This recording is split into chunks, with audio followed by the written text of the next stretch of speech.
and to the republic for which it stands, one nation, under God, indivisible, with liberty and justice for all.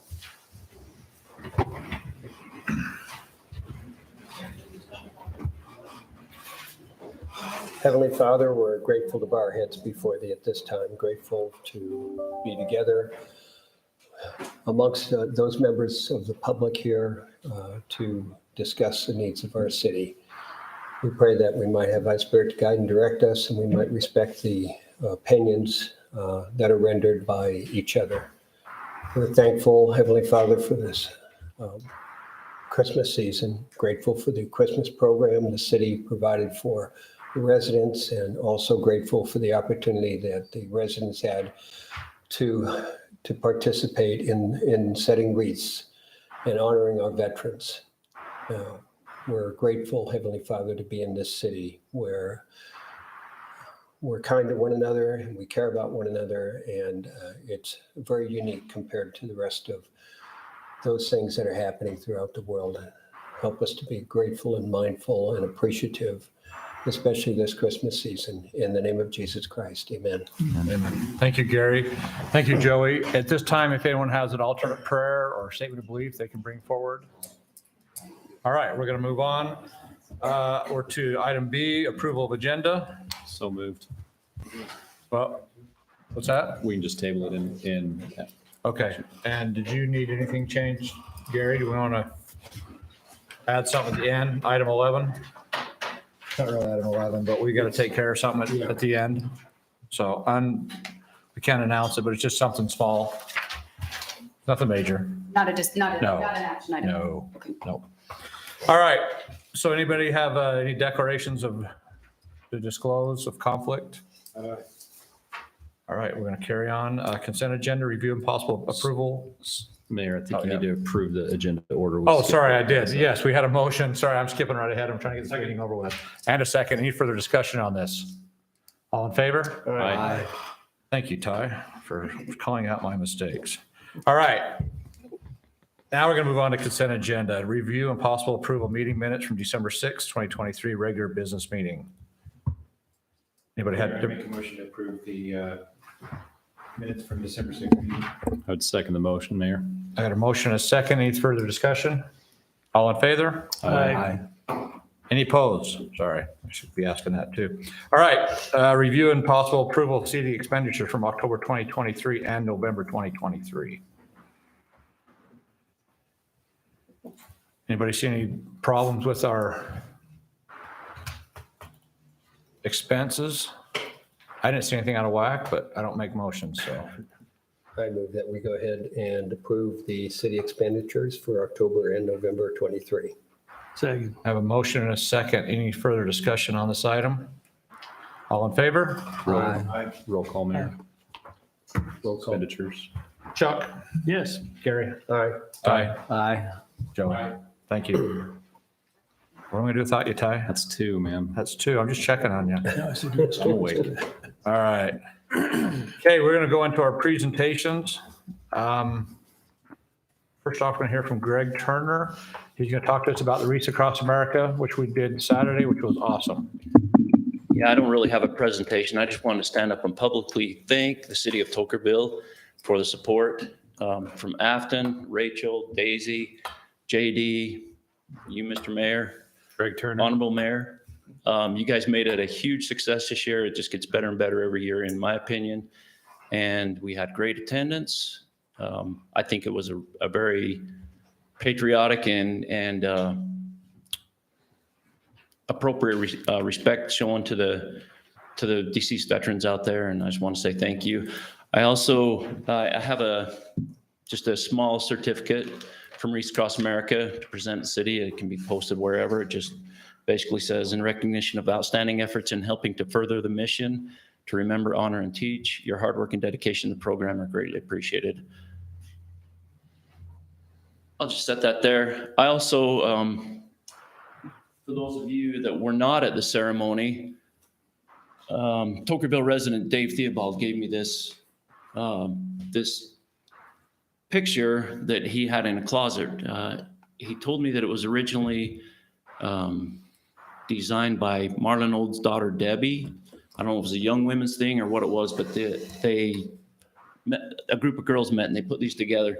And this shows every World War II veteran known from Tokerville, Pintura, and Anderson Junction that served during World War II. And it's kind of cool here.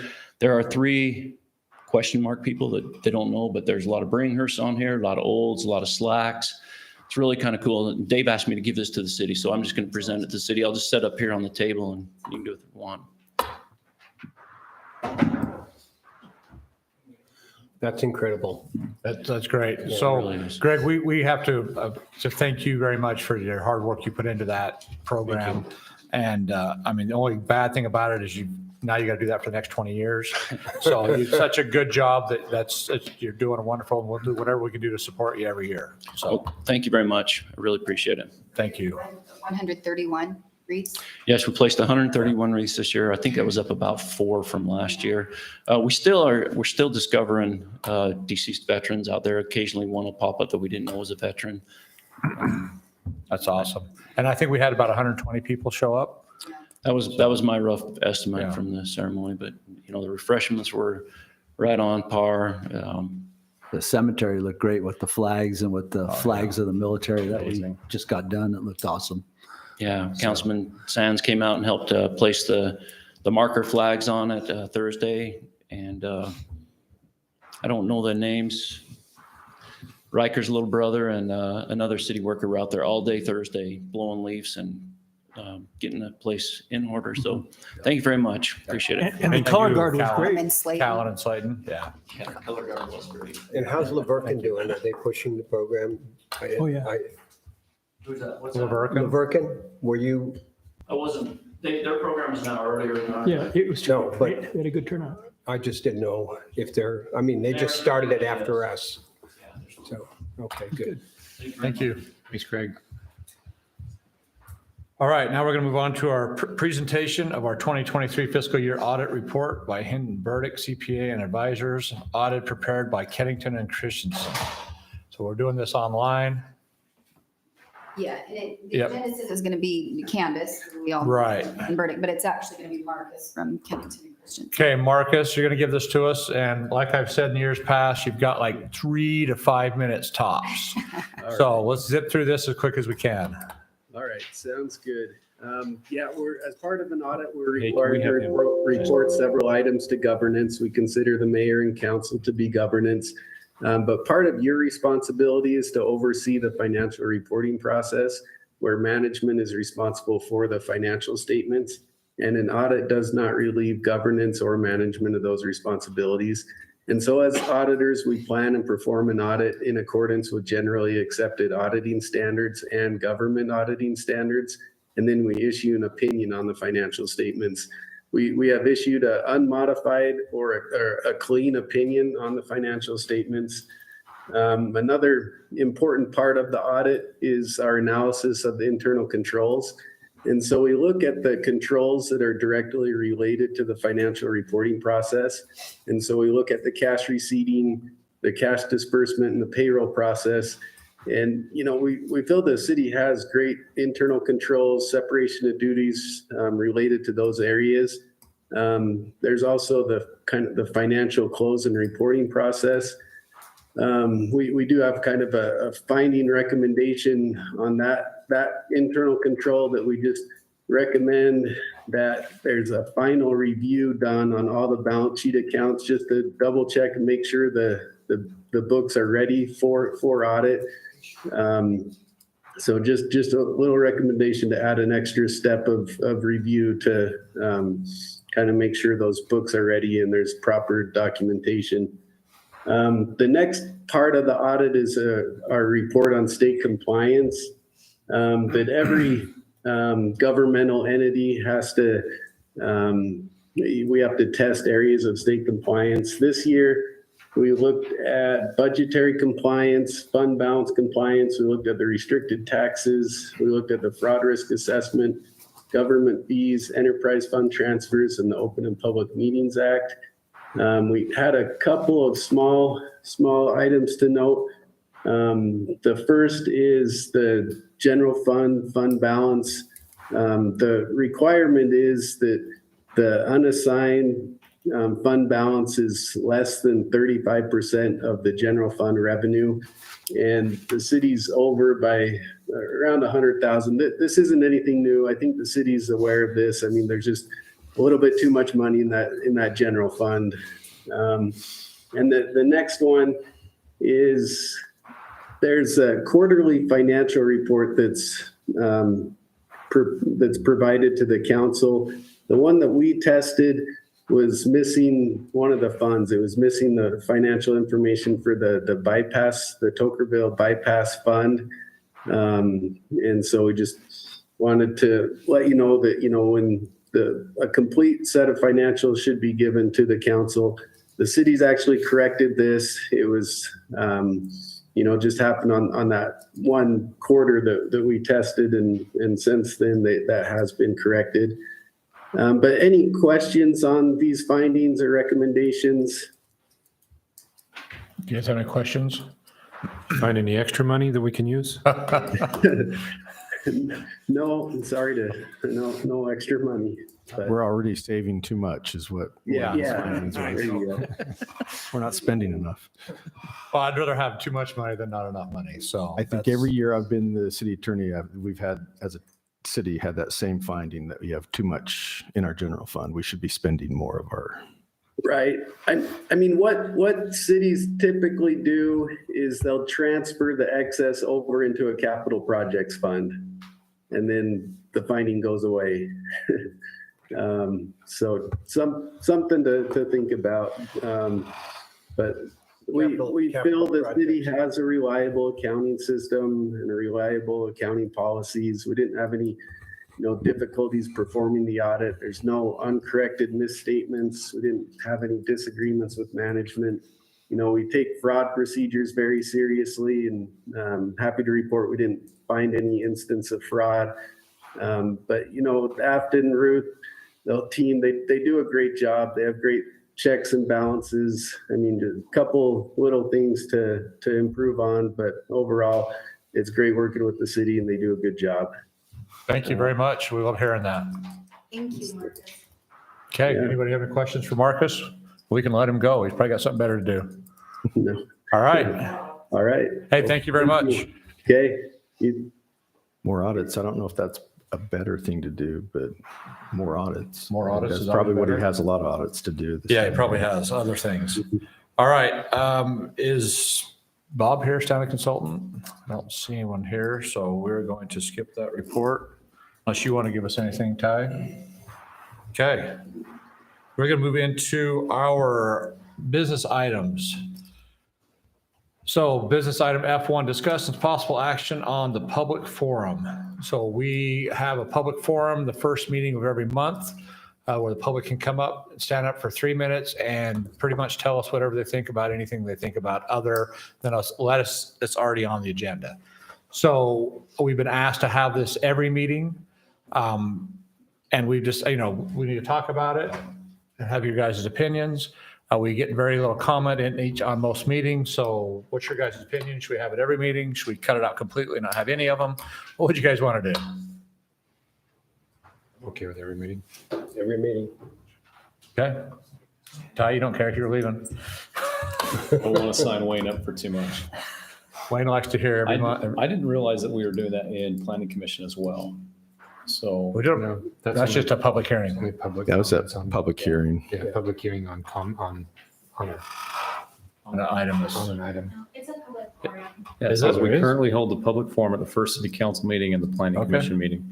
I just didn't realize we were doing that and wondering if we needed to hold the public forum at planning commission or if it should just be held at city council. And then And then after that, they. if they have a public hearing on a certain item, they hold it at council. I don't Yeah, know but why they have to a public notice it, forum. right? So that's why I was exactly. at, I didn't realize that was part of what was going on at planning commission. Stacy, you're Well, that- chairman of the board on that. What's your opinion on that? Cutting out the public forum portion of planning and zoning I think as long as you have it here, it's. on every meeting. Okay. Yeah, I would be a little bit concerned about whether anything that was conveyed to planning commission is getting fully to the city council. passed on to council And it's not like the planning and zoning make decisions. They're just there for recommending body. They don't. on land use. Yeah, on decisions. land uses. So, yeah. That's a good call, Ty. So I need a motion. Thanks, Candace. Mayor, I'd make motion to approve the public forum to be held at every city council meeting and not to be held at planning commission. I think he wanted it. No, he said No, no. not, but if we held it at both, Yeah. at both city council meetings. Okay, I misunderstood that. No problem. Have a motion and a second. Any more discussion? Joe, you got any other questions on it? I can ask more, but I'm not going to. Okay. All right, all in favor? Aye. Motion, any opposed? All right. Motion carries. All right, discuss and possible action. So this is our 2023 fiscal year audit report. We just barely got this, so we're actually going to table this item. If I'm right, Afton, we just barely got this, so we just need to tie it table. So we need a motion to table item F2. So moved. Second. All in favor? Aye. Any opposed? All right, off to item F3, discuss the possible actions on updating the Tocqueville City logo. So everybody saw we had polls, we had opinions, we had stuff in person here, we had some email, right? It was a Survey Monkey or something like that, social media, okay. Yeah, so this started about a year and a half, almost 2 years ago, of going through different renditions of it. And then we brought it before the council, and then council asked us to take it to a house, which we did. And then in addition to that, council didn't ask us to put it out for an online survey, but we did.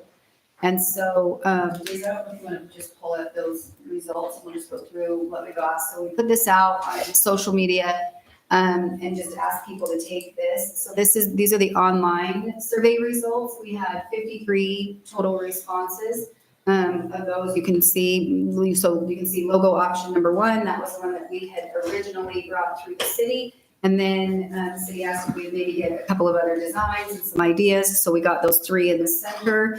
We're done by another marketing firm. We got those 3 options and then we put them out. And so the idea would be that the logo at the top, that logo number 1, would become the official city logo. So that's what would just be on our letterhead or jackets or, things like that for public works. Easier to print. It's a little bit cheaper to print. And then we would keep logo option number 5 would still be in the city, but it would be our official seal.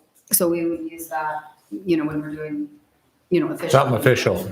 Yeah, at the cemetery, put it on a stamp for you as the mayor. So these were the online survey results. Like we said, there were 53 of them. Those in the middle, 2, 3, and 4 weren't that popular. And then we had the in-person open house. We had 5 people show up. And we had all of the logos printed out. We only had 5 people that showed up for it. 100% of them voted for that. There was a ballot box with the survey, and they took that. It was put in there, and it was tallied later by 2 people. So it was official. So those are the results. Who counted the So ballots? No, I'm just kidding. That's what she said. They had 2 people. It was 2 people. done legit. just say you're done.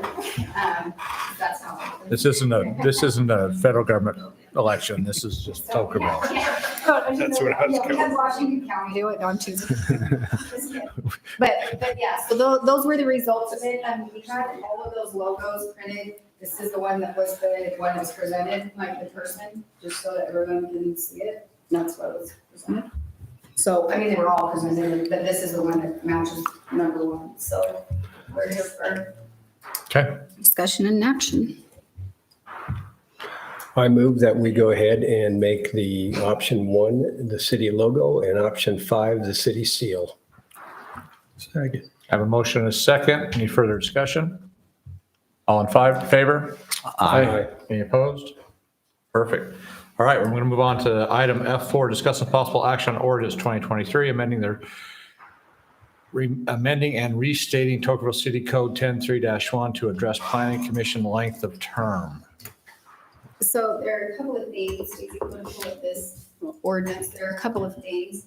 I did hear from one resident, so on here, do you have the red line version with highlights? And I had one that was a former planning commission member. She reached out to me. She sent me an email just talking about that she was concerned if it went to 1 year, that there's maybe too much for a planning commissioner to learn in 1 year, that maybe it needs to be longer than that. So she was concerned if it were to be shortened to 1. She had listed a couple of other cities where she said that she couldn't find different lengths of term necessarily that were shorter. I know that when Daisy went through this ordinance as well, there are a couple of things that we have. So we wanted to talk about the length of planning commission terms for the members. And then in here too, we've got the number of scheduled meetings that could be, the number of meetings that could be missed. And then also we have been off, so the terms are supposed to be staggered and we've been off since when, Daisy, 2019? Yeah, 2019, we've been off on that. So this would correct part of that as well. So I don't know if you guys have everyone's had a chance to read it. The other thing that we needed to add for city council, it's a requirement that to be on city council, you have to be a resident of the city. But that did not exist in this. So we did want to add that first line that the members of the commission shall be residents of the city. So that's a requirement for council, it should probably be a requirement for the planning commission. And then, I mean, just on the, you know. Has this gone to the planning commission? This just comes to you as council. Yeah, we can ask Stacy's permit, you know, his opinion. Yeah, it's all, Still in section 10. Yeah, but that's what I'm saying. It's here for you. Joey, remember we've had Discussion. some of those discussions. Not everything that's in section 10 is land Goes to use. planning commission, yeah. That letter you got was sent to the council also, so we had it in our email. Was there a request to go from 4 years to 2 years? What's driving that? Like, It's just for consideration. It's the mayor's. I had a couple of people ask, I've had people say, I've had several people say they'd like to stay at 4 years. I don't. I think it should stay at 4 years. I don't know if we've had anybody By the stay time- 4 years in the Yeah, last. It revolves enough and it's hard enough to get to people involved and the people that are involved and do a good job. We And if want they're keep willing them to as long as we keep doing can. it, then I hate to Yeah. kick them out just so. Do you think there's any hesitancy on people who'd normally be willing to throw their hat in if they know that it's 4 versus 2? Well, What's the reality? Somebody can resign anytime they Yeah, want. they Okay. So, Yeah. I mean. I just then think we're it takes a point. long time to actually get It does. Mhm. trained, to speed. not really trained, just the knowledge and the how it works and what they're required to do and what's expected of them. The mayor has the authority to make decisions midstream with someone's Yeah. term, whether they're performing properly or not. The biggest issue would be attendance. And we've got that. I think we've already worked the attendance issue. I just want to make sure that it says that if they give notice to the city recorder or the chairperson and they're excused, then that would not count as them being absent, basically. And our planning commission members are really good about that. If they're gonna miss, they're really good. But there's, So, We don't, right, so, So the 25% is basically that's 3 meetings. that's 3 meetings, yeah. But does it meet the That's same thing? So that's you still have- non-consecutive. So Or 2 non-consecutive. consecutive or 25% of the regular schedule. so it's like if they just start missing every other one. Yeah, you See what can't, I'm saying? yeah, after you meet every other one, no, you can't, we just can't. We have to have people show up, so. How come that's not in our Dropbox, like the draft form? It was on your agenda item sheet. I Yeah. just dropped it in there. Gotcha. So, The same changes are on your agenda item sheet. so then in 10-3-1C, it says the term shall be staggered so that only 2 terms shall expire each year. If you have 5, what's the plan of there's attack there? Because usually it was a 3 and a 2. We just need to alter. well, with the Just planning need to- commission, it was one planning commissioner leaves each year. And that, So and, that's how we were rotating through. Yeah. Okay. yeah. So one left a year, that way you had 4 experienced people and 1 new person every year. So then that would need to be rewritten. So that too. would That need does not to, yeah, indicate the same. right. It We're would just go saying, back, as we've started onboarding, like our planning commission has been going under it. And as we're trying to go back to this, it's just jumbled.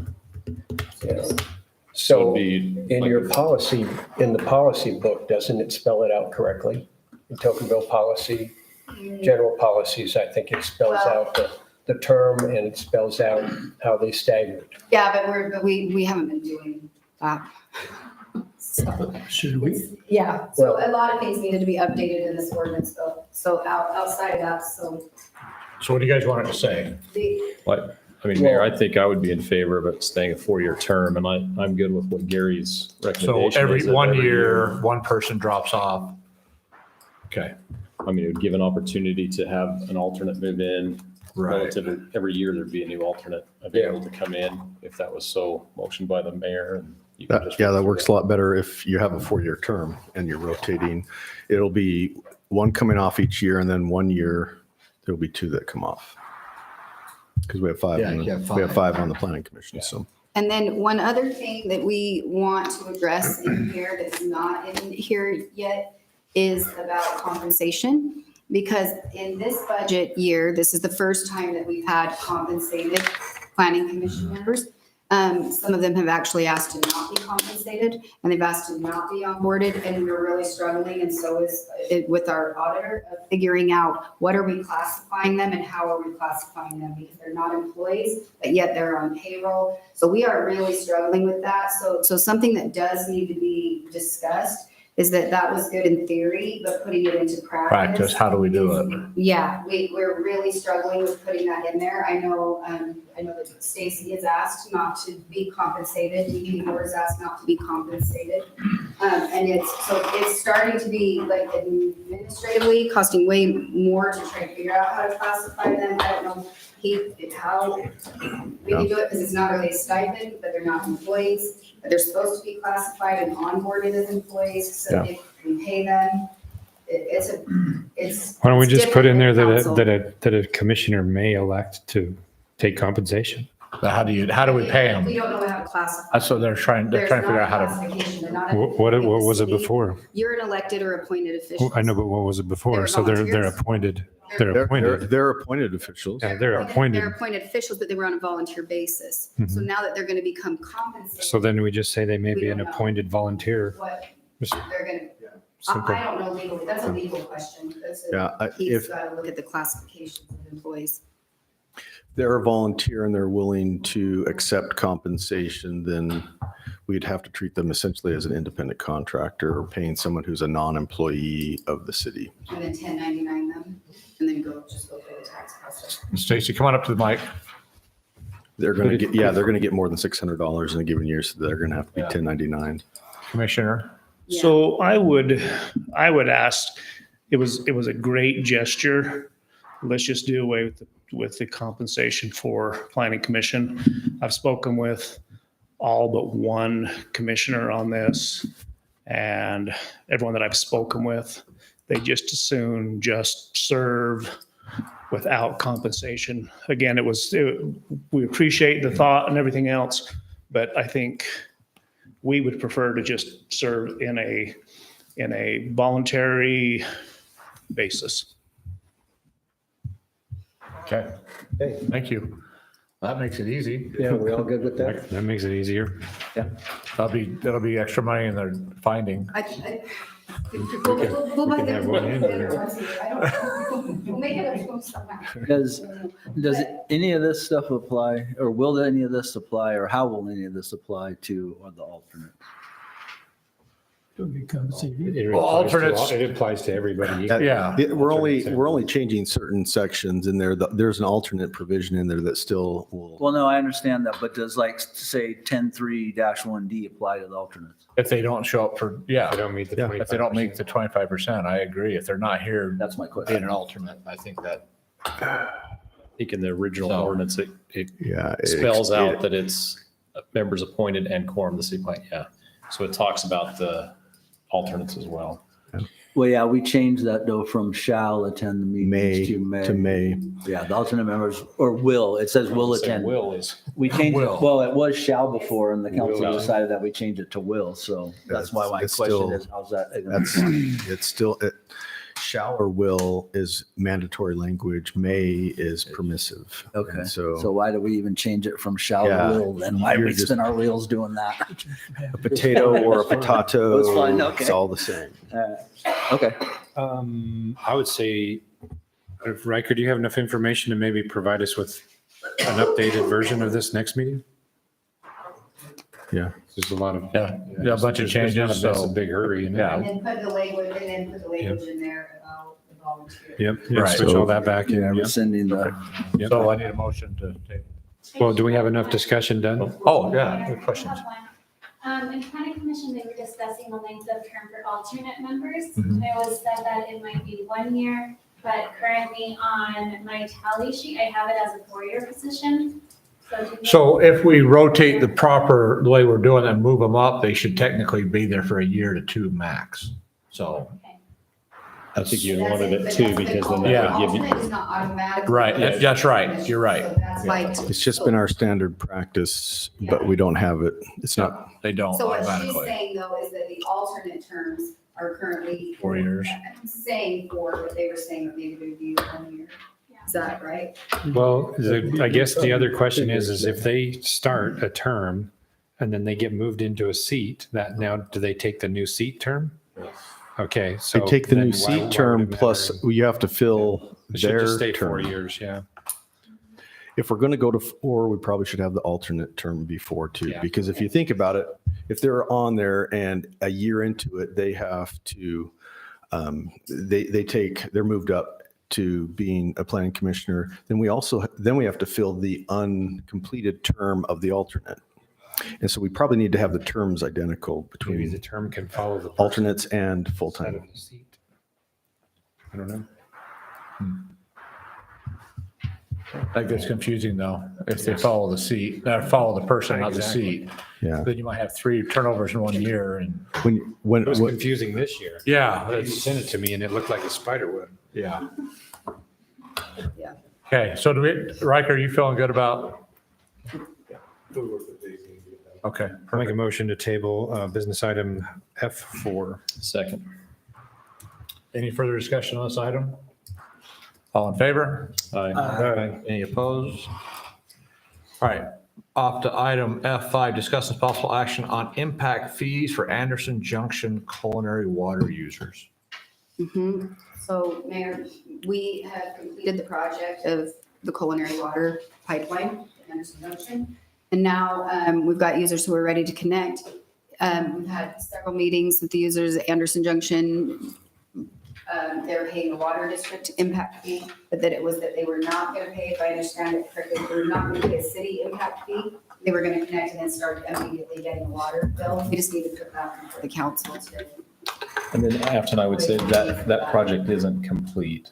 Well, Old Highway yeah. 91's complete, but we still have the bottom loop that is not done yet. The bottom, right, but the ones that are ready to connect, they're Yeah. ready to connect now, but we don't have a way to connect them to utilities and without this going to council as well.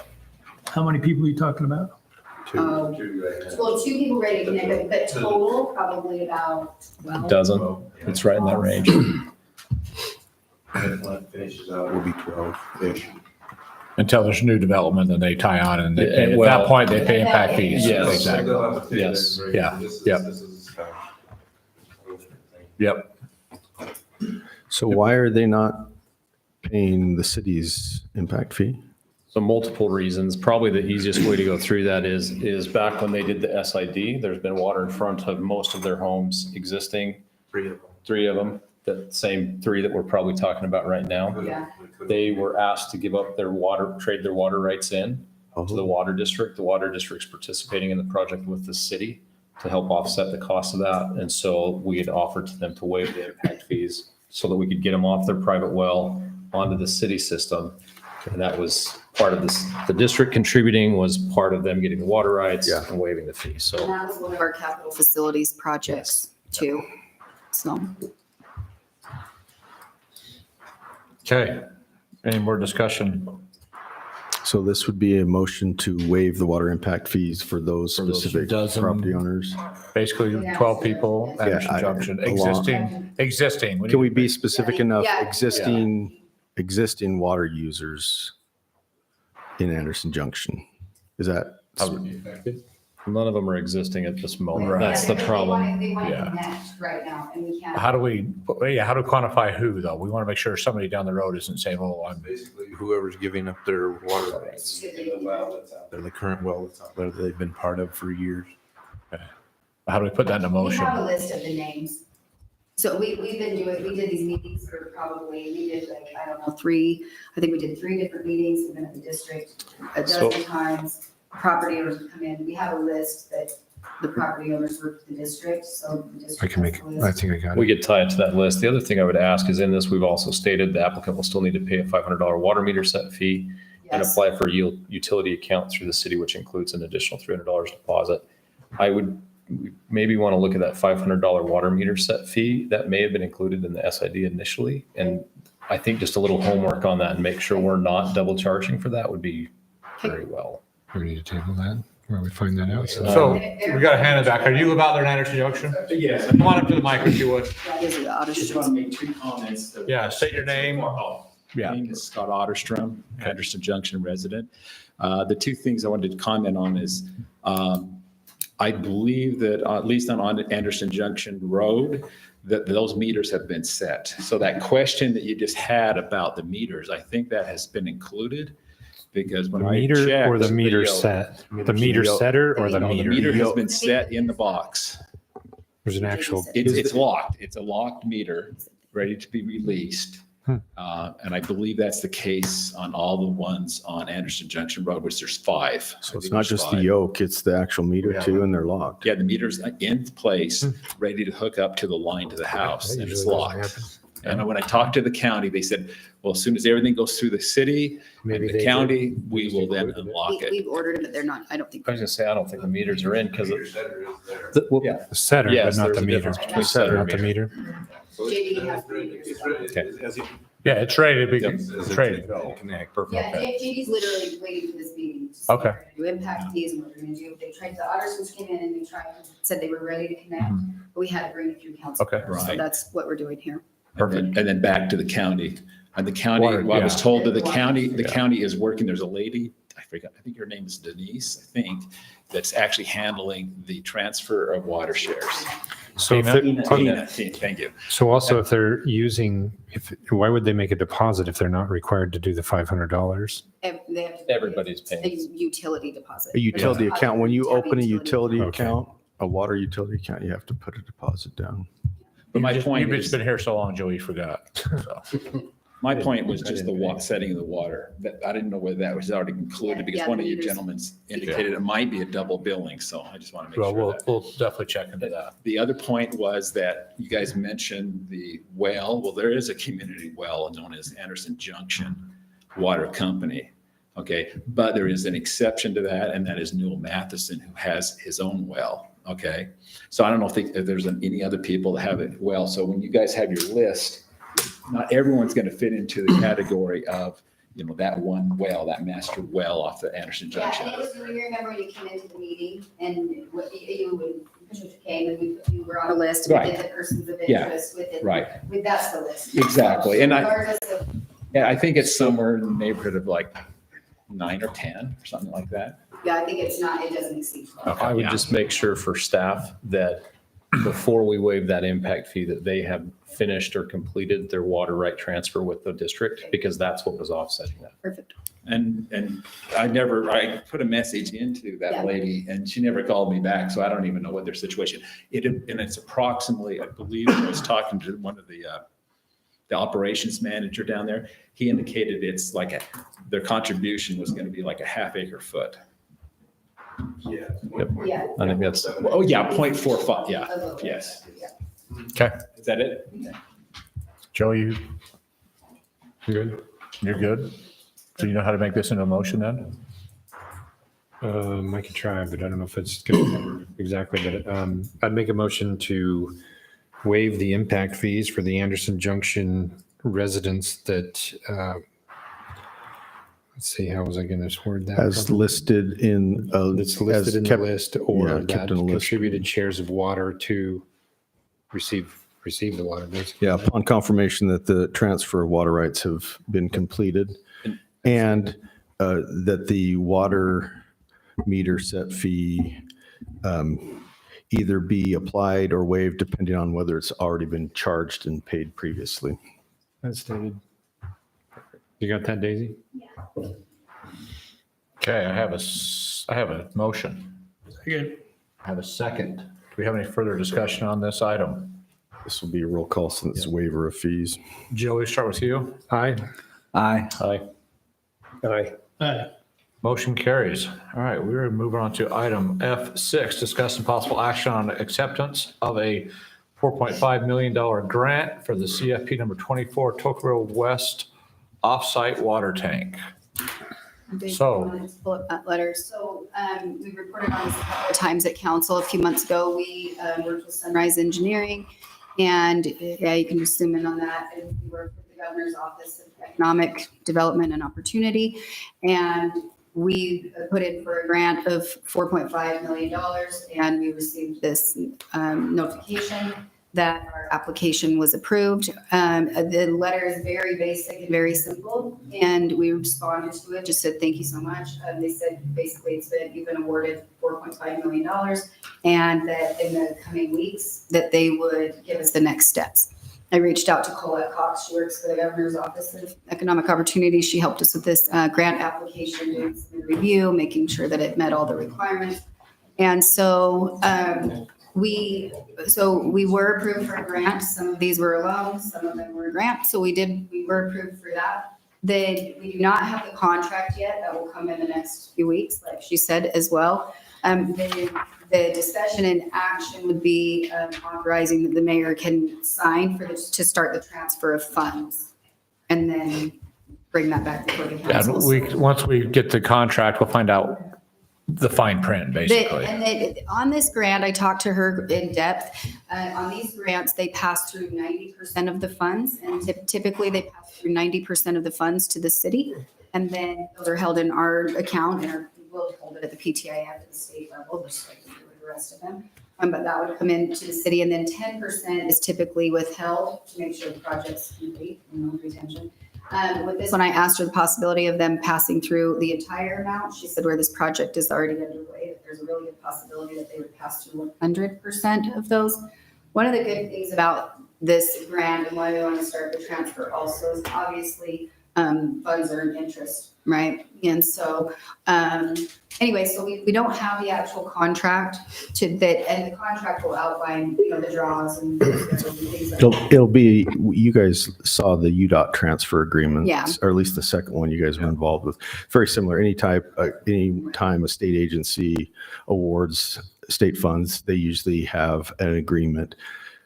We don't assume that it'll be very complex, and the only thing that we would guess there might be this issue of retention in it, but it should be a very simple transfer agreement. And just because of timing and expenditures or accruing stuff like that, the idea is that you authorize the mayor to sign that, assuming having it reviewed by council that it's acceptable.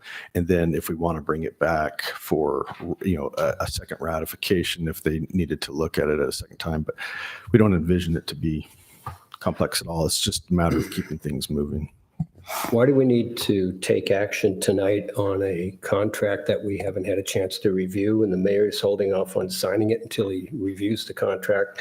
Can we just table this item, and once the contract comes in and the mayor is prepared to sign it, then we can go ahead and It's going to be a couple weeks. I mean, you can do whatever you want. I mean, I'm just saying, Does it- this is the most current information we Right. have.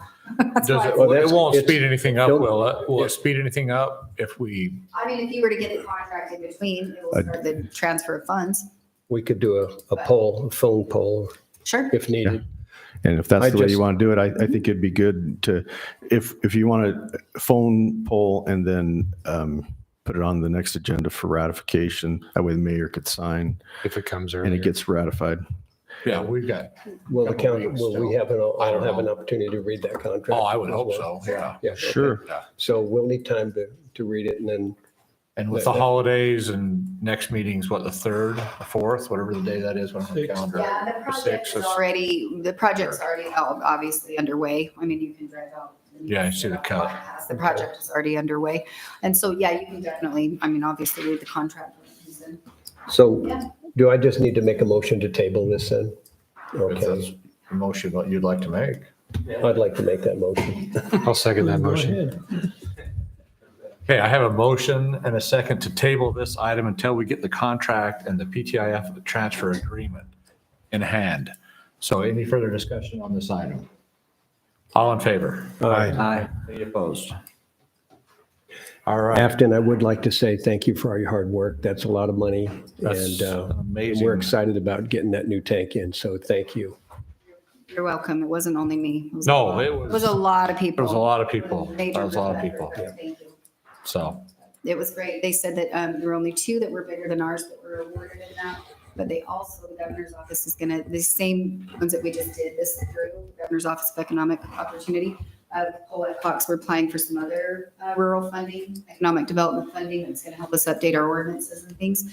And they just barely did that with, they had 8 communities that put in for it and 7 of them got their economic opportunity grants too. So they're super excited for rural communities to be using these, so. awesome. All right, we're going to move on to item F7, discuss some possible action of. I think we had a awarding- motion table. We didn't, did we vote on it? Yeah, we did. Okay, Yeah, sorry. we did. We did, didn't we? We all voted. Yeah, we Yeah, did. okay. We tabled. I was just thinking. It's not just Ty checking on me tonight, it's everybody. All right, we are at item F7, discuss the possible action on awarding CFP number 18 Westfield Park restroom contract. So we opened a couple of bids yesterday on the bathroom and $500 of each other. Yes. Yeah, we had 2 contractors that put in bids. They were within $500. They were 174 roughly. So they asked me to award it to the low bidder. So the bid tabs are in your SharePoint that you guys can view. When do these, like, because About these an- only been in here an hour. About an hour ago. Yeah, So and, how are we supposed to we review all never this stuff reviewed an any of hour this ago? stuff. The process there was we opened the bids yesterday. The city engineer confirmed all the information that the bidders had given us, the low bid, and made sure that his bid was valid and complete. He did that, and then he put together the bid tab that you have, which is so that you could see that. It was a little bit of a tight time frame between yesterday and today. at 3:00 when he left, and then getting that all put together for you for today. So we did it as quickly as possible. And it was asked of you guys to get it before you tonight. So that's what we have. But yes, So- everything has been verified and checked with the. If you guys want to, This is a capital project. The funds have been set aside. It's paid for out of the impact fees. So any questions on the bid? You got any questions? You guys can. I table it just, if you I haven't want, or looked you- at it, like, Right, like yeah, we just barely seriously, got I it. didn't even see it. So Yeah. like, that's not, It just got loaded up an hour ago. Yeah, So I just- how are we supposed to see this? Yep. So I make a motion that we table this. I'll second that. Okay, have a motion and a second to table. Any further discussion? Yeah, just one question. The very last column there is cut off a little bit, but I think it says comparison average from first. Is that drawing from the first bids we received? entire part. That was Okay. per unit price. So it's not a whole lot different for the unit price today's. Thank you. That's all I had there. Okay, so I have a motion to table and a second to table this item. All in favor? Aye. Any opposed? All right. Item F8, discusses possible action on awarding CFP number 12 Choya Drive turn lanes, SR 17, to JP Excavating. I did get a chance to look at this one. This one looks really nice. It I looks like really good, doesn't it? It's Yeah, less I than would- we anticipated. I would say I would make a motion to approve the. Well, that was quick. Couple of Wait. things. It's good. I did my research. So in awarding this, there is, so the cost estimate came in, this was done in 2019 as an agreement, as a cost sharing agreement with UDOT, Department of Transportation. And on there, they have agreed to pay for 50% of the cost up to 143.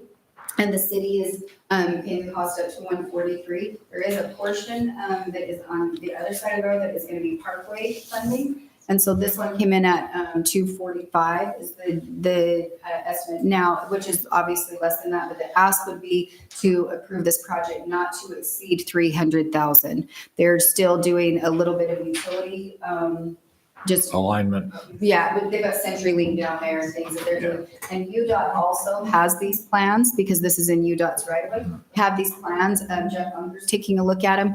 They wanted to just have the opportunity to see them because they're on their road, and which makes sense. And so they have not issued anything yet saying that they want to make any changes to them. So as you make a motion, if that's what you Would it- want to do, Joey, it would be not to exceed 300 and then just. Would it be smarter to go to 286 with the 143 and the 143? Because then we got to come up with another 14 Right. out of where. Right. Well, at the price we're getting it at, I mean, the extra 14,000, we can, Yeah. that's, you know. The project was budgeted at 300, and I'm not saying that it's gonna exceed to that, but. Right. I mean, it's whatever you want to do. So this is coming out of, it's half and half the city and. Right, we'll take it out of This the is coming capital out of the facility. It's It's coming been out of. budgeted for out of the streets and it's been moved so that we can Yep. fund it. The Okay. 143. Yeah, we restricted these funds. Right, okay. We restricted these funds. It's out of streets impact fees. So when someone pulls a building permit and Right. pay that streets, so Okay. that's what we've been saving for. So And we then- have enough to complete the project. Okay, and then you mentioned that some of it's coming out of the parkway and that'll be On the for, other side of the road. We originally had talked to UDOT about, well, we were doing the parkway in the way that it ties in, if it was a parkway expense or if it was going to be paid for this way, and they want to keep those separate. So there will be some parkway expenses that will stay parkway, and then these turn lanes will stay city and UDOT. There's some, under the agreement. there's some overlap by design. Right. And so instead of breaking them out, we're going to put what the overlap is goes into the parkway and the new design comes in the new one. Right. Hey, Joey. You were hot to trot a minute ago. I was. No, Gary, no. what do you got? But yeah, UDOT's, 286 UDOT's is paying for restricted. half of this Yes. still. Up Per to that 100 agreement. Up to Up 143. to 143. Up to 143.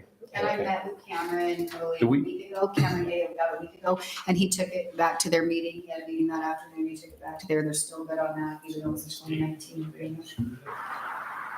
So, I'd make a motion to approve business item F8 for the Choi Creek drive turn lanes on SR 17, up to but not to exceed 286,000. I have a motion and a second.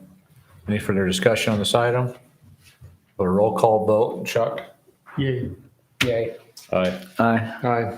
Motion carries. All right, we're on to item F9, discuss the possible action on resolution 2023, uniform fee schedule to address a public improvement inspection fee and standby fee. so this one, we wanted to just start a discussion, two different things on here, really. We've got the standby fee currently is $5. And so what the standby fee is, the water district is encouraging standby fees to be put in place. And when these go into effect is when a developer pulls the final, developer has a final plat approval, that as soon as the final plat is done, the city has an obligation, right, to Provide maintain water. the infrastructure that's there. So what a lot of cities are doing, Santa Clara is doing one, I think theirs is 52, it's their standard rate, but that they immediately start paying a standby fee to maintain that infrastructure. And so so it doesn't affect, I mean, other people here, it's new development, it's people coming in that would be required to do that. So you have dry lines in the ground until somebody develops or builds. So that's, anyway, So so they're it not- offsets water Yeah, rates. they're not dry lines. They will be Well- energized in our system, but they're not going to be. But they're not going to be used exactly until who knows, When? when they build. So that's the idea of that, so this. So basically, this is up to our basic water fee, monthly fee. It's the Or do same we- rate that the rest of the residents. Do we pay the Water Conservatory that. District now per month? On No, we. No, this is our water. This comes to the city. This is Yeah. the city's. I'm just saying the first time that it What- was discussed. What is the Water District. Conservatory District recommending? So that we don't just have an entire city final platted so that people can try to get access to the water and really not going to build. Oh, what's going on in other cities? So if we have, Right, so trying to be proactive so that we don't just end up with a bunch of. if we have existing residents that own vacant lots and the utilities are right there, are they going to have to pay that standby fee then? Everybody would pay standby fee if they have. If they have Currently pay $5, but it's obviously. So often, what's the repercussions if they don't, right? So you have a developer go put in 30 lots and they aren't paying on it. Then what are we gonna do? Hit the Well- new owner with it when they buy the house, that we file a lien? What does that look like? Well, Let me make a suggestion. The way I see, I have 2 municipalities who charge standby fees. And in those, they have not charged the full amount. They've charged about half of the regular base rate.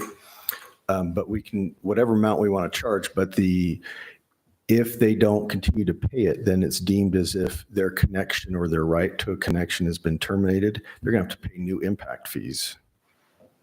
They've already paid the Conservancy District. If they have to pay the Conservancy District a second impact fee, that gets really expensive. That should be their motivation to keep their standby fees current. But we're not requiring an impact fee to be paid until building permits Yeah. issued. Yeah, so someone could sit on that lot and then get blindsided. by that. well, yeah, they would be blindsided. They'd acknowledge it at the final plat, when they get the final plat, they'd acknowledge it. Not a Well, no, final if they- plat, right? if- But if- when they're pulling their building permit, they Buy might the go lot. through the process of funding it. That's when they're gonna get flagged. But we're gonna tell them when they come in. Yeah, we're gonna tell them when they're going through the final plat process. But I don't know, that's, So, Well, I'm thinking it can of, be a lot of money just because The discussion. you talk about $55 at 30 lots, that's $19,800 a year if none of those have been sold. I'm right, thinking of a homeowner that buys a lot that's been sitting there for I mean- 5 years, and then somebody doesn't catch it on a lien or something, and then all of a sudden they go to come pay the meter, and now they get a big letter of bad news, or Yes, I'm maybe just missing what the benefit is. Like, what are we trying to avoid? So just like you said, they're energized lines. They've got water through them, so they have the capacity of being broken. Whether they break right there within that new subdivision or elsewhere, we have to go and spend money operationally to fix them and stuff like that. And when we're not charging any sort of monthly fee to cover some of these operational expenses, then we're subsidizing it in some ways, or we're having the existing residents subsidize the operation of that water system within that subdivision that's not getting built upon. So the idea would be, the concept is that they need to be contributing, whether it's 100%, whether it's something less than that. But And that'll kind of keep people from wanting to preliminary plat 10,000 lots. yeah, it might slow down people from platting. I know definitely the Conservancy District and their big water impact fee and having to pay that at the time of recording the plat, that has slowed down or made people plat in smaller phases so that they don't bring them all on at the same From the time. water district here, Doug's here, and I don't know if you. Yeah. But I don't know if you have any information on the standby fee that's been brought up. District several times in several meetings we've gone to where they've just encouraged cities to do it. Even at the last one where the mayor and I were there, they were talking about standby fees again, and that it's going to be another topic of discussion. So Afton for administration, so a developer develops it, he sells it, so you're gonna charge that developer for the lot. Then once he sells it, we're gonna have to track it down and then start billing the new owner of that lot. Right, Well, like, no, well, it'll be that person. I mean, it'll be. Not necessarily, so It'll you be could that developer that gets our utility bill. initially, right? So Walls, they've got a subdivision right now. So we're gonna build Troy Wall. He's gonna sell that lot to Justin Sip. And now you've got to track that lot from Walls to Sip to change that over. Well, they'll start construction. So once they start. But no, not all the time. I'm just trying to figure out like, how does, that's what I'm saying, if it's. how are we gonna If track? if I were to buy a couple lots for investment and didn't build anything on them, how do I start paying on them? How do, Well, if you came to the city. Right, if I you- came to the there's city, no if I reason you to tell the have it in city. Because Jordan's gonna be like, I don't wanna pay that anymore. Right. Talk to Justin. And then Yeah, it's just. which gonna would happen. typically show up like maybe at the end of the month when he goes to write that check. He's gonna be like, Exactly. wait a minute, change. But now we're relying on somebody to, I don't know. I think we need a better system. When people want their utility, when people don't wanna pay that anymore, they're like, hey, I no longer am responsible for those utilities. They definitely let us know when they're no longer responsible for it and who it no longer is. So it's just, we're just trying another- to figure out a way that when somebody builds a subdivision, that they're putting pipes in the ground and they're gonna be accessing our water system or impacting it or doing anything else, even if they're just sitting there for a bunch of years, that. Yeah, we had a broken Ty, water. another point to be made too is title companies, when people are closing, they will almost always contact the municipality as well as the county for any outstanding property taxes, municipality for any outstanding special assessments or fees due. So they can add that into the closing statement and have the buyer and seller pay proportionally their part of that year. Or if it's if it's an accruing fee, it's going to be all to the seller up to that date. That should put us on notice too when someone's calling saying that that lot's getting sold. And I just think the administration of that's going to become a bigger task than what it can seem like right now. Because I guarantee more likely than not, You're gonna lose. we're as going to much lose as you track. got. We're not going to end up knowing who to bill. And then when they come in is when we're going to collect, right? When they go to pull a building permit, that's when we're going to collect, because shutting their water off, turning their water off, it's a vacant lot, doesn't make any Well, difference. and we're already charging a standby fee, it's Yeah. just that we're charging $5. Yep. That's all we're saying, is that we have tons of new growth, and tons of new infrastructure going in the ground. I mean, So- hopefully because it's new, it's not gonna break. How We're many- just bringing it to you because this is what other cities are starting to do, so we're just. Yeah, and the water district brought it up that last meeting. They want us to approach it and see. So Here question, we are. is there a way to grandfather the existing residents and then have Sure, you a can higher say rate this only for, applies to new subdivisions. yeah. You could say, Do you know how many Because stand by there right are- now? We've had to do that. We can absolutely do that, yeah. Guesstimate, 10, 100? probably, You got some in Maybe- Westfield, you got some in yeah. Cholla, or you got some in. TRE, you got some in the walls out here. You just thought there's probably 40. From 12. Maybe. After, I bet there's that many in walls. Yeah. Yeah. So, yeah, there might be. That whole line. I don't know. where we come up with the 55 number That's our standard rate. The city's for base rate on water. It's going- base rate, okay. Yeah, That's the base rate that everybody else pays. Okay. So yeah, Gary, I like your point there. And then like Attorney Snow said, we don't have to charge the 55. We could charge less, more. We can, so.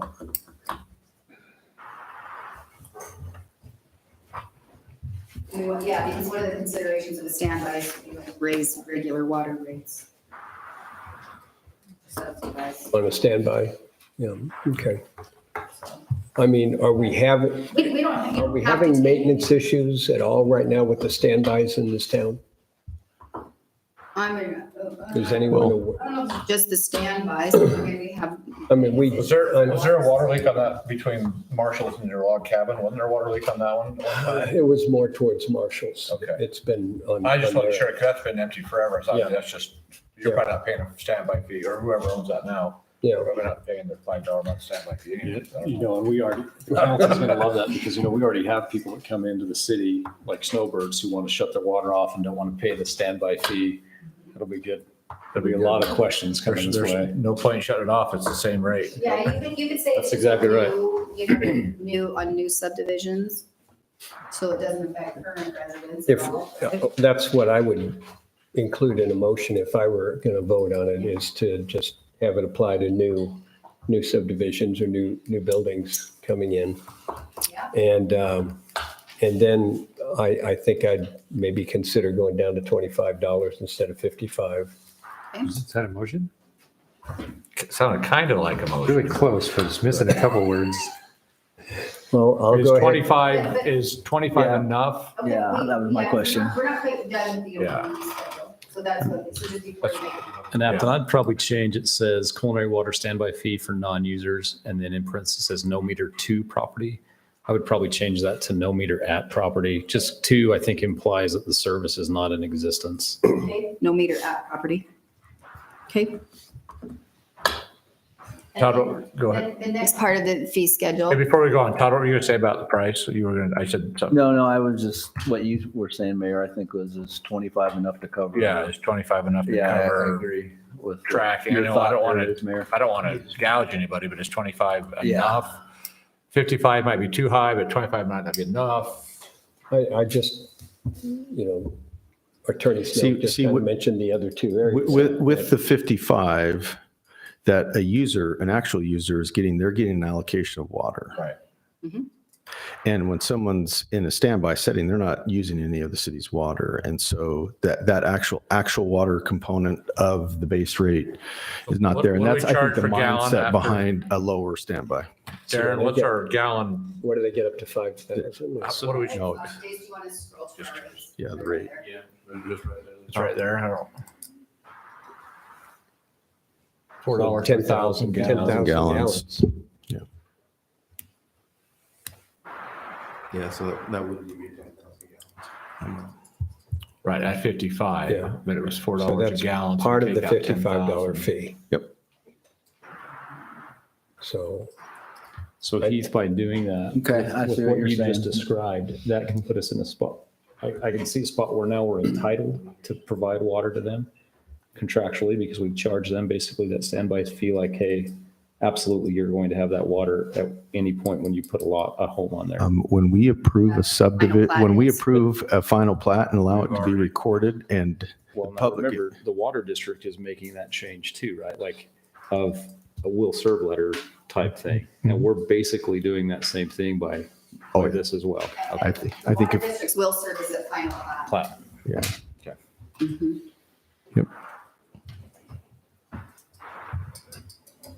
did Okay. you say there was another fee? Afton? Yeah, so then if you go down, so what we'd like to add is a public improvement inspection fee. And this is something where when we do, when we have to go out and do public works inspecting on public improvements, we have do you have the joint corporate spreadsheet? And it's This really isn't- simple, it's this- basically to cover the cost of. This isn't in our cost. packet either. It's just, Should be there. What page? we already use this, we use it with Firelight, we already use it, we just need to put it on the fee schedule.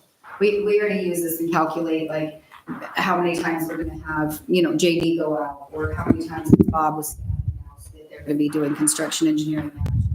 And so it runs the calculation, basically scroll down to the bottom, and then you'll just see right there, zoom in, and it will show you the actual calculation. And right there, the inspection fee, so keep going, just zoom in a little bit more, so everyone can kind of see what that is. So if you look at this, so it's calculated, and then they pay the inspection fee, and this is what we use to pay Public Works to go out there and inspect. So most, So I'm sorry. Go ahead. go ahead. Help me understand on standard unit price, has that been established yet? It's different for every subdivision. So if you come in, this is basically built, or a fee so you see the different things like storm drain, square foot of curb and gutter, asphalt, different things such as that. Every subdivision will be completely different. And Right, but if you preload the standard unit correct, price. and we get that amount from the engineer's estimate. So when a subdivision comes in, they've got construction plans, and before we let them start doing any construction out We there, have to have them bond for, that they have to before- bond for it. We have to bond, and then you also have to pay this fee ahead of schedule. And what this pays for is for JD or whoever our public inspector is. It pays for their salary. It helps offset that cost. They do this in St. George, they do this in Washington, and they are looking at doing it in Hurricane as well. Well, I like it. So And- because what it does is it helps, but it's based on the square footage of that subdivision, based on the improvements you're putting in, and so like I said, that's why everyone will be different. And then like Afton was saying at the bottom, you have that, the calculation fee there, it's 0.02 times that total improvement. And like I said, we get that from the engineer's estimate, the same way we established the bond. Yeah. Before. And we already use this, and we already do this, it's just not on our fee schedule. Do we need to? Right. And so And- that's what we're asking, and if you'll add this Public Works, It actually Inspection is, fee. it is actually on this fee schedule, but we wanted to clarify it. not the calculation though, yeah. But I guess my question is, who's going to dump a number in the standard unit price? Okay, the engine, There, here. yeah, because the Based on- engineer's estimate of cost should have it broken out. I work So with just take both GE and myself do this. We go through this plan sets, plus we get with the engineer that designs. And a lot of times, sometimes we'll actually have the actual contractor's bid. So the contractor's bid is a lot closer sometimes then. The engineers. Estimate. Okay. We go off of either and or. Do we need to add any verbiage actually in the first sheet to reflect that this, we're using this? Calculation sheet. Yeah. Do we need to put any verbiage in there? You could just put, the fee assessed on a per project basis, and then you can just put like, yeah, you can add that point too. If you go to. I see what you're saying. Where's the one where it shows in our building fee? You'll see how it shows on there, the valuation. It says like based on the valuation. It'll go, our grading permit says it, like, see how this is like based on the building valuation, and then how it says like multiplied by 0.85. We can add that to it, that calculation that's down at the bottom. They're multiplied by point zero And then by two. grading permit, actually, grading permit fee is a flat fee, but it also has also calculations by the 1997 UB's International Building Code. So it refers back to a calculation. So we could just take that calculation that's on the bottom of the fee and just put it right here on the fee schedule, so people will know. We just needed that. So Better. if there's no fees, I'm trying to figure out if this is going to be just incorporated into this fee schedule, but really there's no fees. There is. So No, no, it's a we're fee not gonna schedule, list we're not gonna list the fees. fee. I can Right. see how it says like fees are assessed like on a per project basis. Right. We're just wanting to put the calculation onto the fee schedule. They take their project, they dump it into this Right, formula, right. but we can put the 20 cent or the 2 cents per hundred, Right. basically. Yeah, and it's similar to like if you look down on the bottom where it says like plus additional fees assessed, But we just want, you can leave it out exactly how it reads right here, just be assessed on a per project basis if you want, or we can put that calculation from the sheet. Well, this is a worksheet. It's not a pricing sheet. It's a worksheet. Well, there's a price on the bottom. To determine the pricing, yeah. Yeah. So, but she's got the comments on the fee schedule already, said it's really based on this. Right. So do we just leave that alone and just use this as an internal worksheet, or does it? That's what we're doing currently. Yeah, so I'm just, At because, least I think we should identify the multiplier for Yes. the inspection fee, just like we've done up in the building fees up there where, let's see, it says, building valuation data issued by the ICC multiplied by 0.85. It would be the total, what's the term we use on the spreadsheet? 0.02 times. The total improvement amount multiplied by 0.02, because that's, Yeah, that's what's on the bottom of that. So I need practical application sometimes. So, Okay. so going back to the other page. The worksheet. Yeah, the worksheet. So I'm building a subdivision and it's determined I need 10 hydrants. So you just go over, is that an active? Okay, so let's go down to the hydrants. She could put that number in for you. Yeah. With just one of them, you can kind of see what it does. Okay, so 10 hydrants. this is an active worksheet. Okay, so then what happens? Price on hydrant. Yeah, and then we'd have to put the price, but they. Okay, so then you put- They're always changing. Okay, so then we put the, So off of their, Okay. their bid tabs, they'll Okay. just put in the price. $7,300. okay, yeah, whatever. Okay, They're $2.50. And so she'll put it in there and it will calculate it. And then Okay. we'll spit out the numbers and they. okay, so we got 35,000. Because we know. And then what happens? It went down. And then It's see how- down to the bottom. It's And that's $700. $700 for the inspection, the JD or, okay. And then that- All right, thank Yeah, you. and then after we do all these fees, Okay, they pay the fees, and that's how we pay JD to go out. okay, thank you. So this is Or back, whoever's gonna do it. this is back to development pays for development. Correct. Okay. This is exactly what And this we're already for, doing it, we just right. don't have that calculation on the fee schedule. on the fee schedule, And yeah. that's what Darren's asking. And most contractors expect this because, to tell you the truth, Sap Brothers asked me about it. Yeah, The other people have asked me, oh yeah, we've got this in place. yeah, Firelight already pays these. And if exactly, Firelights pay this on Westfield and phases 1 and 2, or they will on phases 1 and 2 as they get into that stage. I just see it as a living worksheet. You might be deleting things in the future, you might be adding things in the future, and that's why if you just have the language in there that it's based on this calculation plus the 0.2, is that going to be easier for us to just modify the worksheet here and there without having to have the city council sit there Well, and? it's charged upfront at the beginning. And so even though if they don't have a a bid from the contractor that they're awarding to, they have to use the engineer's estimate of cost. And that amount could be less than what they actually get a bid for and go with, but they've still paid their inspection fee based off of whatever when they're coming in to get everything paid and approved. So I look at this, and so it's a one-time analysis that's done. Everything gets plugged in either based off of an engineer's estimate of cost and their tabulations for these categories, or taking it off of an actual contract. It's paid. We have that money set aside, and that's how we pay internally to do it. And I think we could say total improvement amounts as determined by engineer's estimate of cost, or approved engineer's estimate of cost, or approved contract multiplied by 0.02. Do we need all that verbiage on there or? Well, Well, no, that's fine. I just wanted Well, to you can need, just be, that could be on the worksheet, but you can put. right. put the multiplier, multiplier on. total improvement amount multiplied by 0.02. Yeah, so, okay. You don't want to add a whole new page? Hey, nothing like an 8-page fee schedule, right? Well, it's already 8. We'll do another 8. Well, and they've got it down to like what, Daisy's 6-point font, or it's pretty small. There's like the Read the fine margins on the side are Gotta read the small. fine. So right there, it says public improvement inspection fee assessed on per project basis at 0.02 multiplier. Multiplier of total improvement amount. That sounds like a good motion, somebody. I get the first part. Maybe on the really. Yeah, quickly, go back just to a quick clarification from Heath is it's not total because we're not charging them to inspect their landscaping. There are Total, I would say total public improvement amount. There you go. I would say that. plus the water standby fee needs to be in a motion. Right. So. Gary was really close on that. He was. But back to that, so did we decide 25 was good? We're happy with 25? On 25.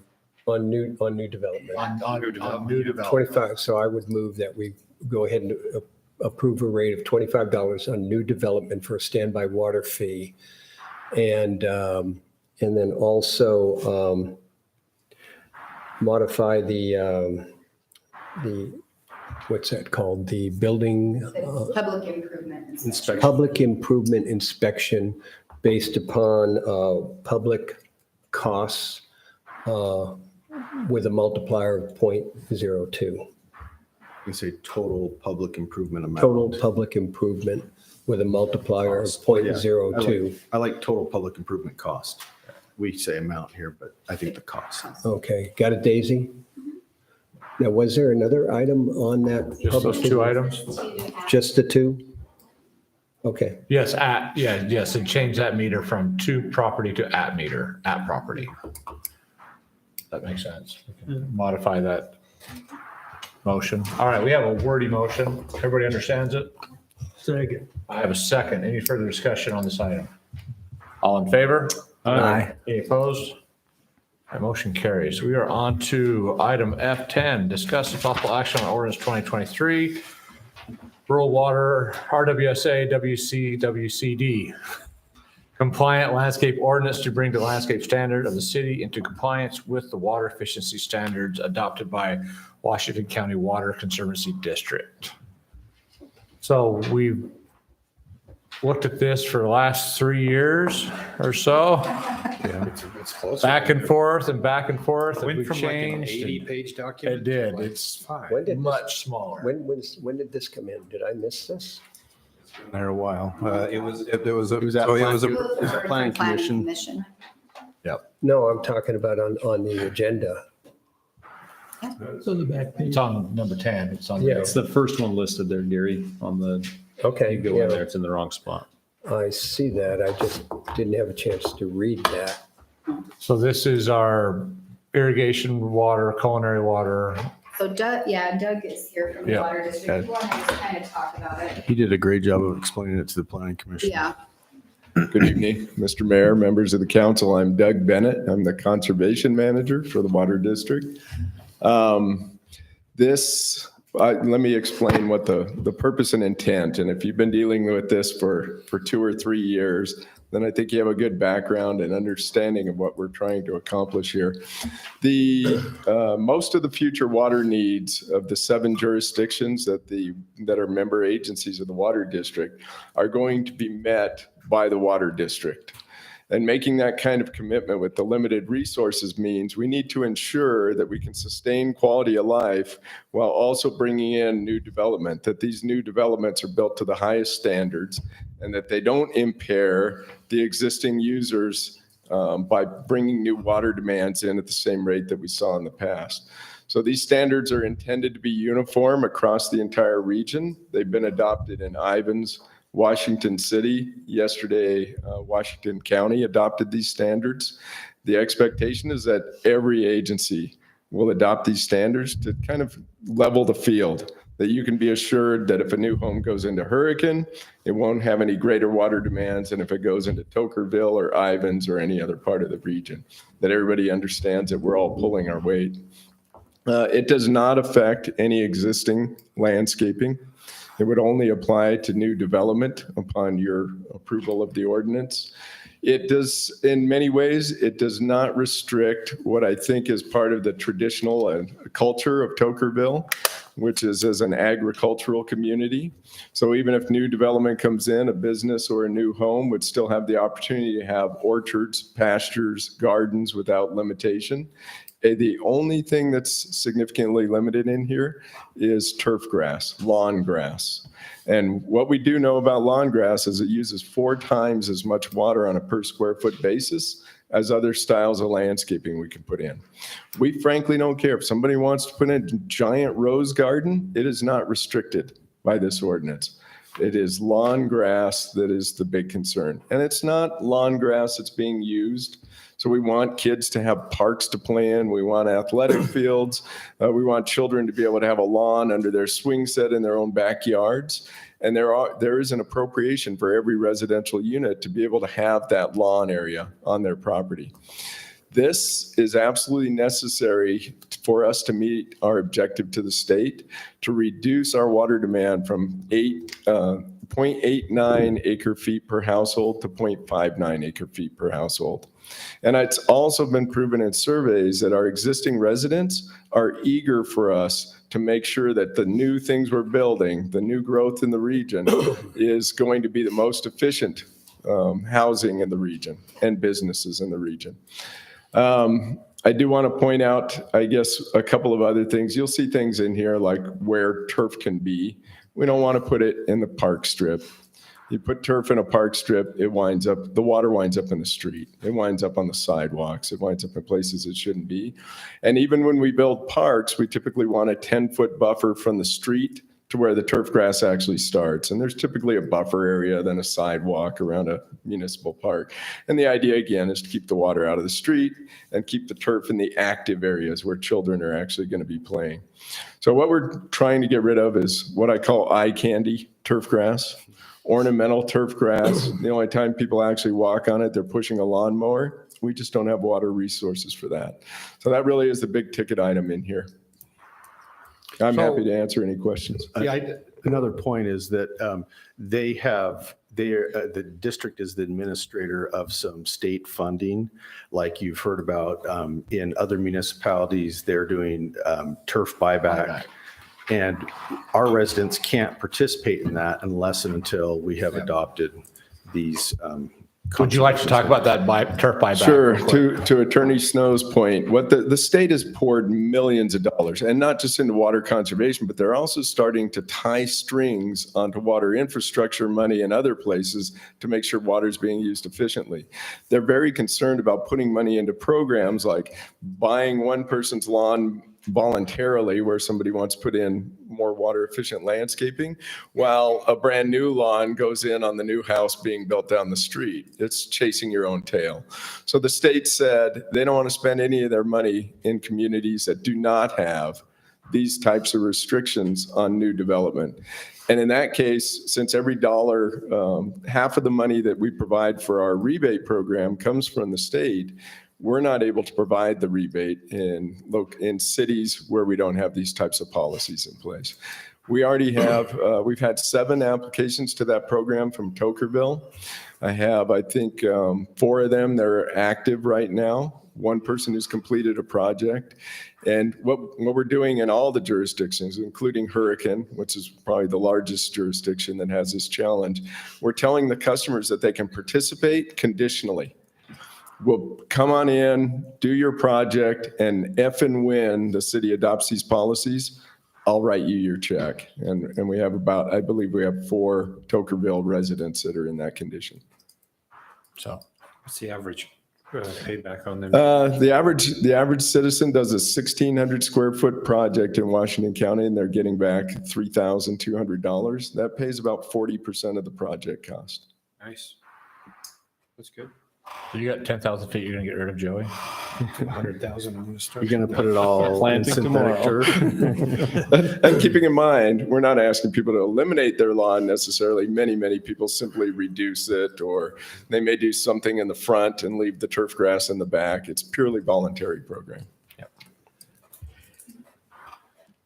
So this is, I want everybody to realize what he said is, this is on new construction. So Tokerville downtown and what we've got now will maintain what it is, and new construction will be held to the 0.59 acre feet. But it would Can I apply, it would apply to infill within downtown. So if you have a vacant lot in the downtown area, they have to comply.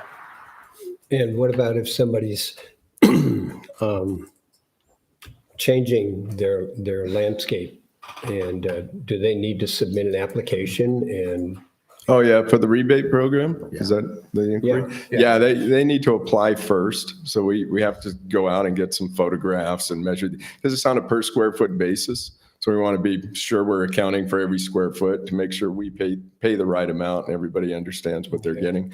It also allows us to advise them on the program and make sure they understand what the requirements of the program are, so there are no surprises. so I'm looking at the application requirements. The landscape plan has 9 different items to do. The irrigation plan has 5 different items to do. And I feel like I need to hire an engineer to provide all the graphics that are requested and the plots and the scales and all this other stuff. If you read that, it scares me half to death. Those are actually, the application requirements are not from our standards. We don't have specific requirements like that. So not everything there, legends with botanical names, that is not from the water district standards. So those are not necessary for the minimum requirements, but you may want that on commercial property. Most municipalities have a landscape plan tendered by a landscape architect on a commercial project. So we're looking at a document then where these requirements are on here, but they're not minimum, they're extra requirements from the water district? They are. We do not really, and in fact, I brought a few copies of the standards, but they can also be looked at on our website. Our requirements mostly focus upon the things I mentioned, limiting turf grass on new development, limiting it in new residential development to 8% of the lot of the total parcel area. The homeowner can put it wherever they like on that parcel, be it in the backyard, front yard, a combination thereof. Our requirements do not include the language that I'm seeing on the screen now. Yeah, number 5, it says to scale graphic and written property lines and street names, a legend with botanical and common names of all plant materials, location and size of all planting beds, planting materials and mulch materials. I think I'd go nuts trying to figure all this stuff out. So those application requirements were included. So if you look at our current code right now, we have specific requirements for landscaping for all new building permits that come in. So those application requirements were included to ensure that the city can verify that the water efficiency standards are being observed. And so as new building permits come in and those landscaping requirements, or those landscaping requirements need to be adhered to, those application requirements were included so that that can be verified. So these are just on new construction. Correct. So I'm sorry, why we're asking for the electronic copies and things like that, when we get a hand-drawn out of scale drawing, it's very difficult to even verify that, and so I guess basically it puts Riker and I as also as what the district is doing. We'll have to go out and verify and things such as that. But we could, if you guys want to make changes to this. So these restrictions are more than what the water. And for new development, as Afton is saying, you will have that anyway. You'll have that anyway. You'll have we're going to have final plats that come to me in that. When they build a home, it's already drawn that. But Darren, I think for clarification, it's when a building permit comes in and you're handed a set of plans, they're Correct. asking for this so that staff can quickly review and say, okay, this is that's why they want the project name, address, what plant beds they're doing and the sizes. It's on that construction drawing and the landscape plan. And I think they're just getting more specific about what we want so we can verify that it meets the requirements. Yeah, this is not the application for the water district to rip out your grass and look. It's This is for if you're submitting your plans to the city and you're gonna build in Tocqueville, so that Darren can verify that you're meeting the standard. And we already require those. Yeah, they're already required. We don't allow people to. What about existing homeowners that are taking on a project, a landscape project? That's what I'm wondering about. That would be more so something for the water It district. doesn't have to go through all this? No. If I want to change my yard? You don't have to get This a would be building for new permit. construction home. Landscaping. Just for just new construction. Just so you know, if you're going to build a home in Tocqueville, you've got to submit us a site plan that shows it in CAD format. We're through trying to figure out scales and unscalable things, napkin drawings, stuff like that. We got to have something that is of real. Yeah. But on that real quick, Would have laughed. I like that, but on that fact, does it have to be, if it's to scale and it's to draftsman, does it have to have an engineer stamp or it just has to be to scale with it? If it's in an existing subdivision, no. If it's all by itself in the infill and there's like a big slope on the road and there's all kinds of drainage issues, Right. yes, we do Okay. require that. It's determined if it's already been engineered in a subdivision. No, we're not going to ask for engineered drawings unless there is some sort of a big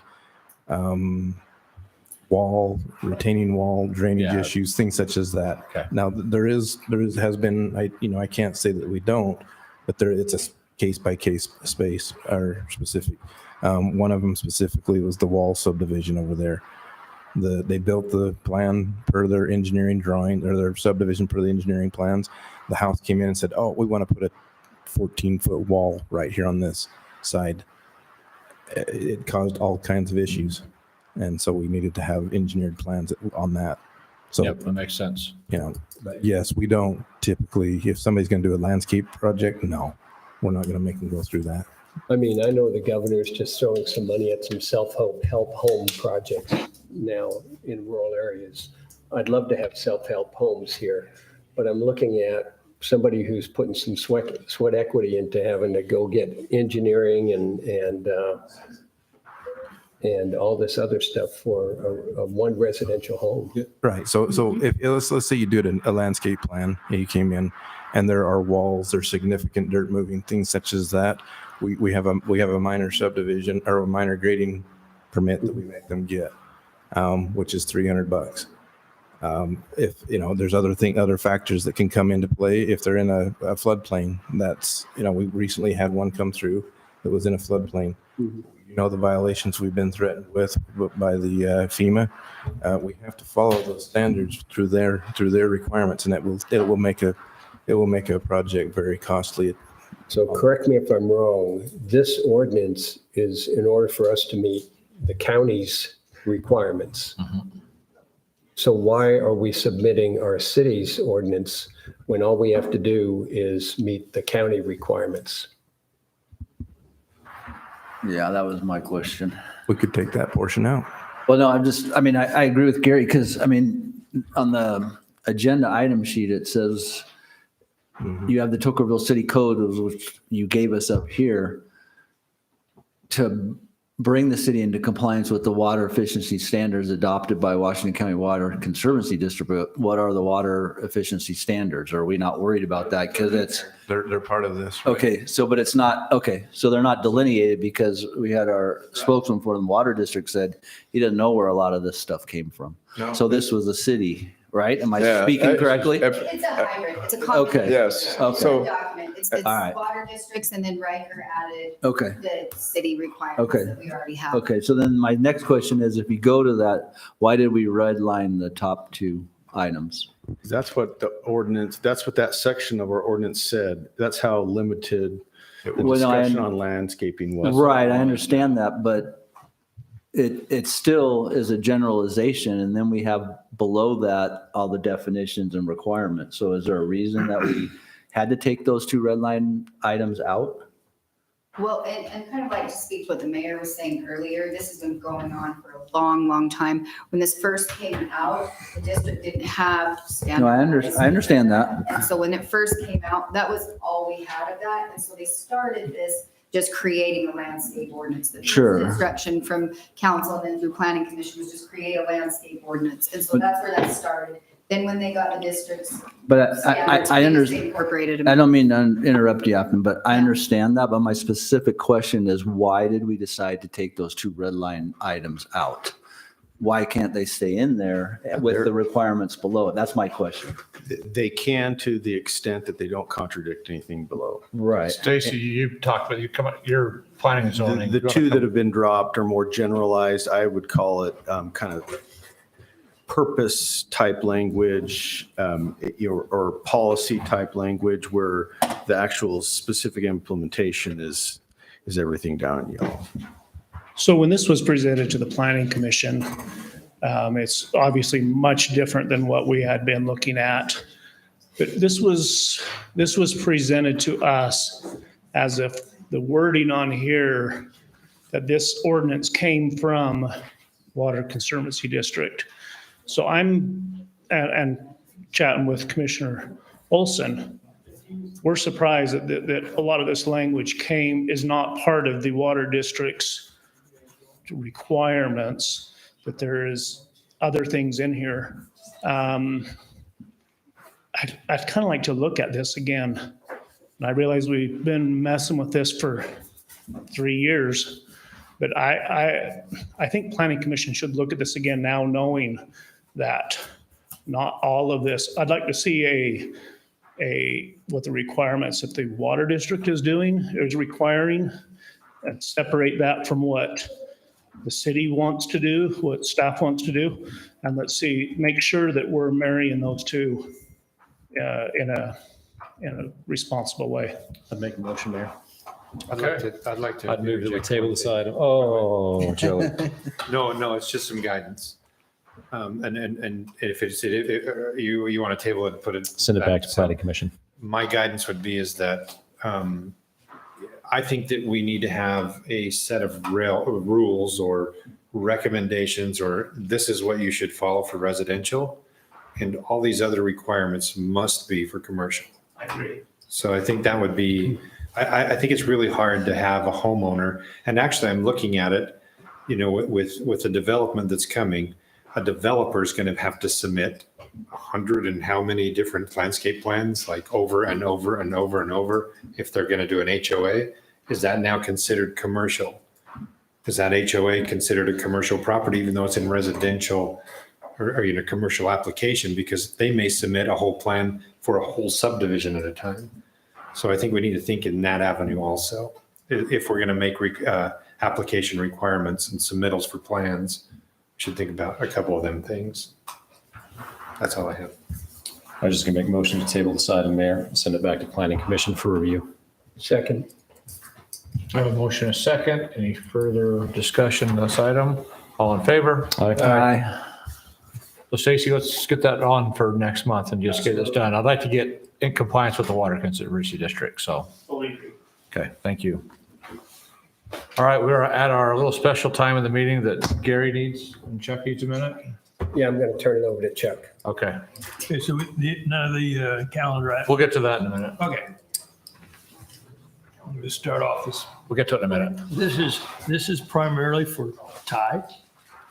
As many folks here know, that in the early days of development of this town, there was no railroad. There still is no railroad. And the railroad ended in Lund, which is to the northwest of here, and Cedar City. in order to get materials to our town, Bringhurst Freight Company brought freight from Lund by freight wagon 67 miles down the freight roads to here. 67 miles, it's a sniff today, but it was a multi-week project to get freight down here. And the freight came and right down the street here to the Tocqueville Mercantile, that wagon came. And for years, the last wagon from there was parked right out here in front of our building. And over the years, it kind of came apart at the seams. So what the remnants of that now reside in my front yard, but there was a sign on that wagon. And when I got the wagon to my house, there wasn't hardly anything left of that sign. However, let me read it to you. And then I'm going to show it to you. This wagon was used to haul freight from Lund, Utah to the Bringhurst Mercantile, owned by William A. Bringhurst. And this sign was, the wagon and the sign were donated by Leo Bringhurst and family. So here's the sign. Now you may wonder why it's white, because I did a lot of research on this sign, including looking at the paint that's on it. Now this is not leaded paint. However, this is what the sign looked like when it was hanging over at the Mercantile and before the wagon was moved over here. And so in honor of, in light of the great work that the Bringhurst family has done for this city and that Ty has done over a lot of years, I would like to present this sign as a kind of a going away or getting out of town thing for Ty to hang wherever he wants. So there you are, sir.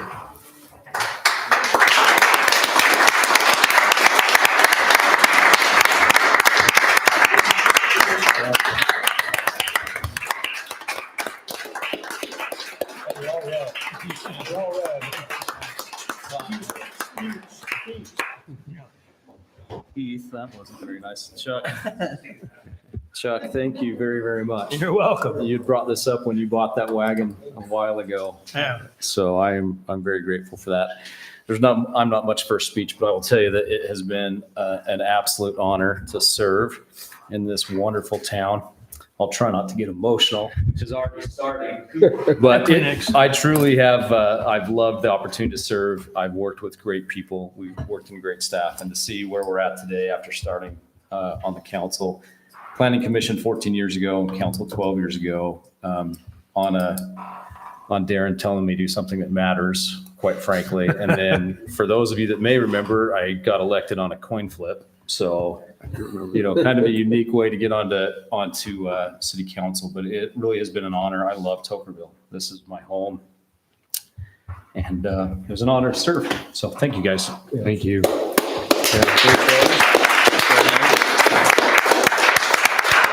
I would like to tell your wife thank you too, because it is so much work to, and it disrupts the family sometimes for the city. All of us know that. And, thank you, your whole family, for that sacrifice.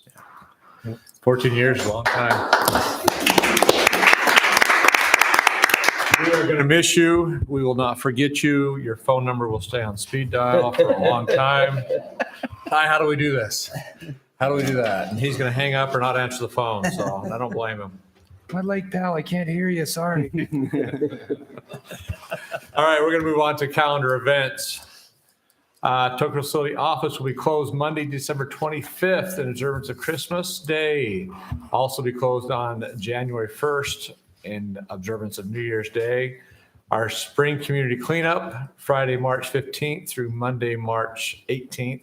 That will be our dumpster days, we like to call them. We'll have dumpsters here.